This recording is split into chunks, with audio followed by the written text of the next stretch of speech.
Episode 55. Terrace మీద దొరికిపోయిన అర్జున్, అంజలి. అర్జున్ను కలవబోతుందనే ఆశతో అంజలి పెళ్లి షాపింగ్కు ఉత్సాహంగా రెడీ అయింది.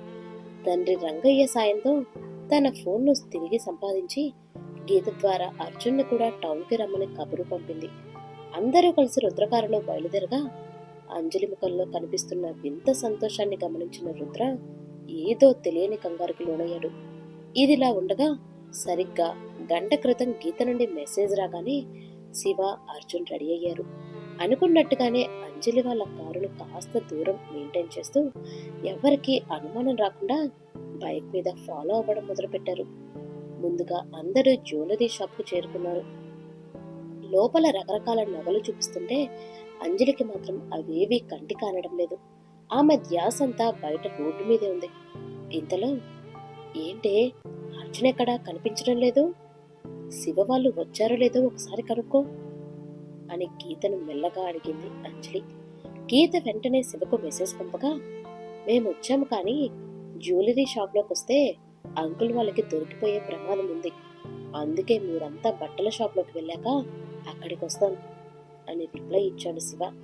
ఆ విషయాన్ని గీత అంజలి చెవిలో గుసగుసలాడింది. వీళ్ళిద్దరి ప్రవర్తన గమనించిన కాంతానికి చిర్రెత్తుకొచ్చింది. ఏందే మీ ఇద్దరి గుసగుసలేంటి? మీకోసం తెచ్చిపెట్టిన నగలన్నీ అక్కడుంటే అవి చూడకుండా ఏమిటా మాటలు అని అడిగింది కాంతం. అదే సమయానికి భూపతి, భార్గవి కూడా అక్కడికి చేరుకున్నారు. అందరూ కలిసి నగల షాపింగ్ ముగించుకొని నేరుగా బట్టల షాప్లోకి వెళ్లారు. ఈ కదలికలను దూరం నుండి గమనిస్తున్న శివ, అర్జున్ మెయిన్ డోర్ కాకుండా పక్కనే ఉన్న డోర్ గుండా షాప్ లోపలికి అడుగుపెట్టారు. అర్జున్ మనసులో మాత్రం ఒకటే తపన. రాత్రి అంజలిని ఆ స్థితిలో ఒంటరిగా వదిలివెళ్లినందుకు తనను తాను నిందించుకుంటూనే ఉన్నాడు. ఆమెకు సర్ది చెప్పాలని ఆరాటపడుతున్నాడు. ఇప్పుడు ఆ అవకాశం రాబోతుండడంతో అతని మనసు సంతోషంతో నిండిపోయింది. అంత పెద్ద షాపింగ్ మాల్లో ఎవరి హడావుడిలో వాళ్ళున్నారు. భార్గవి, భూపతి, రుద్ర, కాంతం, రంగయ్య, రవలి ఇలా కుటుంబ సభ్యులంతా పెళ్లి బట్టలు సెలెక్ట్ చేసుకునే పనిలో పూర్తిగా నిమగ్నమైపోయారు. కానీ అంజలి ధ్యాస మాత్రం ఆ బట్టల మీద లేదు. ఆమె షాప్ అంతా అర్జున్ కోసం వెతుకుతూనే ఉంది. సరిగ్గా అదే సమయానికి ట్రయల్ రూమ్స్ దగ్గర ఓ మూలను నిలబడి ఉన్న అర్జున్ ఆమె కంటపడ్డాడు. అంజలి తనను చూడగానే ఎవ్వరికంటా పడకుండా తన దగ్గరకు రమ్మని నెమ్మదిగా సైగ చేశాడు అర్జున్. అతన్ని చూడగానే అంజలి ముఖంలో సంతోషం కనిపించింది. తన వాళ్ళెవరూ గమనించడం లేదని నిర్ధారించుకొని మెల్లగా అక్కడి నుండి జారుకునేందుకు అడుగు ముందుకు వేసింది అంజలి. కానీ దురదృష్టవశాత్తు సరిగ్గా అదే సమయానికి అడ్డుగా వచ్చిన కాంతం ఆమెకు అడ్డుగా నిలబడి, ఏందే ఎక్కడికి పోతున్నావు? పెళ్లి కూతురివి, బుద్ధిగా పోయి చీరలు సెలెక్ట్ చేసుకోకుండా ఏంది వేషాలు అని అనుమానంగా చూస్తూ నిలదీసింది కాంతం. ఆమెనక్కడ ఊహించని అంజలికి గుండె గుబేలుమంది. దొరికిపోయానన్న భయంతో ఏం చెప్పాలో తోచక తడబడుతూ నీళ్లు నములుతుంటే పక్కనే ఉన్న గీత కల్పించుకొని, అదేం లేదంటీ, అక్కడో మంచి చీర కనిపించిందట, అంజలికి బాగా నచ్చి ఒకసారి దగ్గరికి వెళ్ళి చూసొద్దామంటేను అటెళ్తున్నాం అని కవర్ చేసింది. ఓహో, అయినా బట్టల సెలక్షన్ గురించి మీకేం తెలిసే? ఇక్కడ మేమంతా లేమా ఏంటి? ముందు ఇక్కడికొచ్చి మేము సెలెక్ట్ చేసినవి చూడండి. మీ వంకర టింకర సెలక్షన్లు, మీ పిచ్చి వేషాలు నా దగ్గర పనికిరావు అని గట్టిగా గదిమింది కాంతం. ఆమె కోపానికి అంజలి, గీత ఏమీ మాట్లాడలేక సైలెంట్ అయిపోయారు. ఆ తర్వాత కాంతం మళ్ళీ బట్టలు చూడడానికి అటువైపుగా వెళ్ళగానే గీత కాస్త ఊపిరి పీల్చుకుంది. మెల్లగా అంజలి చెవి దగ్గరకు వచ్చి, నీకోసం తనొచ్చాడు సరే, కాని ఇప్పుడు అక్కడికి వెళ్ళడం ఎలా అంజలి? ఈ రాక్షసి మనల్ని దెబ్బ వేయకుండా కాపలా కాస్తుంది, అస్సలు వదిలేలా లేదు అని గుసగుసలాడింది. ఏమోనే, నాకు అదే అర్థం కావడం లేదు అని అయోమయంలో పడింది అంజలి. కాసేపు తలగొక్కున్న గీతకు ఒక ఐడియా వచ్చింది. చిన్నగా వాష్రూమ్ వైపు సైగ చేస్తూ, మనం వాష్రూమ్కి వెళ్ళాలని చెప్తేనైనా వదులుతుందేమో, ఈ ప్లాన్ ఒకసారి ట్రై చేసి చూద్దాం అని అంజలికి చెప్పింది. కాంతానికి చెబితే మళ్ళీ లేనిపోని గొడవ చేస్తుందని భయపడి అంజలి నేరుగా తన తల్లి రవళి దగ్గరకు వెళ్ళి, అమ్మా, నేను వాష్రూమ్కి వెళ్ళొస్తాను, ఒకవేళ అత్తయ్య అడిగితే నువ్వు కాస్త మేనేజ్ చెయ్యి అని చెప్పింది. ఆమె ఒప్పుకోవడంతో మెల్లగా గీతను పెట్టుకుని అటువైపు వెళ్ళింది అంజలి. వారటు వెళ్లడం దూరం నుండి గమనించిన శివ, అర్జున్ అంజలి ఫ్యామిలీ కళ్ళు కప్పి ఎవ్వరికీ అనుమానం రాకుండా వారి వెంటే వెళ్లారు.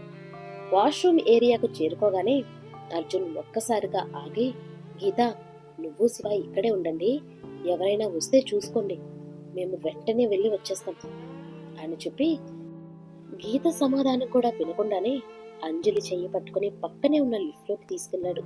అదొక 20 అంతస్తుల భారీ షాపింగ్ మాల్. లిఫ్ట్ వేగంగా పైకి వెళ్లి టెర్రస్ దగ్గర ఆగింది. అర్జున్ ఆమెను చెయ్యి పట్టుకుని ఎవ్వరూ లేని ఒక మూలకు తీసుకెళ్లాడు. చుట్టూ ఎవ్వరూ లేరు, కేవలం గాలి శబ్దం తప్ప ఇంకేమీ వినిపించడం లేదు. అర్జున్ ముఖం చూడగానే అంజలిలో దాచుకున్న బాధ ఒక్కసారిగా కట్టలు తెంచుకుంది. ఆమె కళ్ళలో నీళ్లు తిరిగాయి. షాపింగ్ కూడా దాదాపు అయిపోయింది అర్జున్. ఇక వాడు నా మెడలో తాళి కట్టడమే మిగిలింది. నేను ఎన్నిసార్లు చెప్పినా నువ్వు నాకు సర్ది చెప్పాలని చూస్తున్నావు తప్ప మన గురించి ఆలోచించడం లేదు. ఏంటర్జున్, ఇక మనం విడిపోవడమేనా దారి?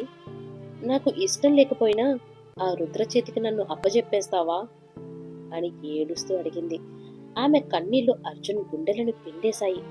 రాత్రి ఆమెనలా వదిలి వెళ్లినందుకు ఇప్పటికే కుమిలిపోతున్న అతనికి అంజలి మాటలు తూటల్లా తగిలాయి. అంజలి కళ్ళలో ప్రవహిస్తున్న కన్నీళ్లను తన చేతులతో తుడుస్తూ, అంజలి ప్లీజ్, నన్ను కాస్త అర్థం చేసుకో, ఎందుకలా మాట్లాడతావు? మనిద్దరిది విడదీయలేని బంధం. ఎవరెన్ని అడ్డుపుల్లలు వేసినా, ఎన్ని అడ్డంకులు సృష్టించినా నువ్వు నా భార్యవి, నేను నీ భర్తని. మన పెళ్లి ఖచ్చితంగా జరిగి తీరుతుంది, నా మీద నమ్మకం ఉంచు అంటూ ఓదార్చే ప్రయత్నం చేశాడు అర్జున్. కానీ అంజలి మనసు ఆ మాటలతో కుదుటపడలేదు. లేదర్జున్, నేను నమ్మకాన్ని కోల్పోతున్నాను. నీకు దూరమై నేను బ్రతకలేను.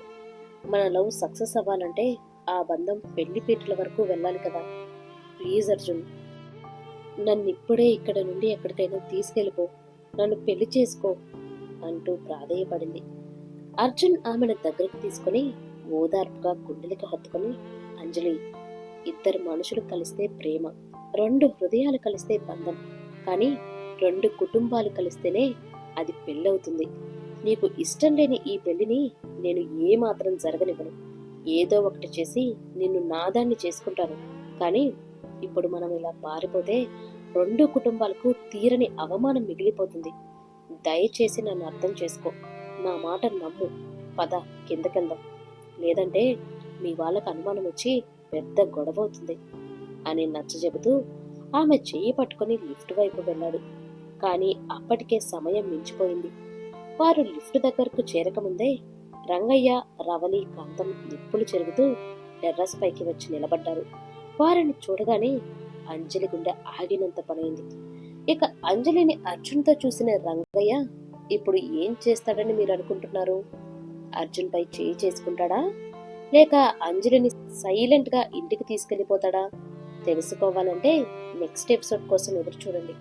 మా ఈ స్టోరీ కనుక మీకు నచ్చినట్టయితే వెంటనే లైక్ చేయండి. అలానే మరిన్ని ఇంట్రెస్టింగ్ ఎపిసోడ్స్ కోసం మా ఛానల్ని ఇప్పుడే సబ్స్క్రైబ్ చేసుకోండి. Thank you.